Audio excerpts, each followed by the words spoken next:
নমস্কার। আজ স্বাধীনতা দিবস। আজ আমাদের দেশ স্বাধীন হয়েছিল, কিন্তু আজও কি হয়েছিল? হ্যাঁ, হয়েছিল। কারা হয়েছিল? সেই সকল ছেলেগুলো যারা এত পাপ করেছে কিন্তু কোনো ফল ভোগ করতে হয়নি তাদেরকে।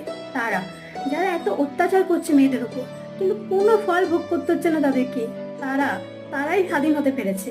আজ সেই সকল মেয়েদেরকে কত কষ্ট করতে হচ্ছে। কেন করবে কষ্ট? বিনা দোষ করে পাপ ভোগ করতে হচ্ছে। কেন ভোগ করবে তারা? এত কষ্ট, এত যন্ত্রণা কেন সহ্য করবে? আদেও কি আমরা স্বাধীনতা পেয়েছি? মেয়েরা আদেও কি স্বাধীন হতে পেরেছে?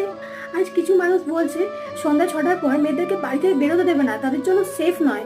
আজ আমি একটা কথাই বলতে চাইছি, আপনি আপনাদের ছেলেদেরকে বাড়ি থেকে বেরোতে দেবেন না যতক্ষণ না তারা মানুষ হতে পারছে।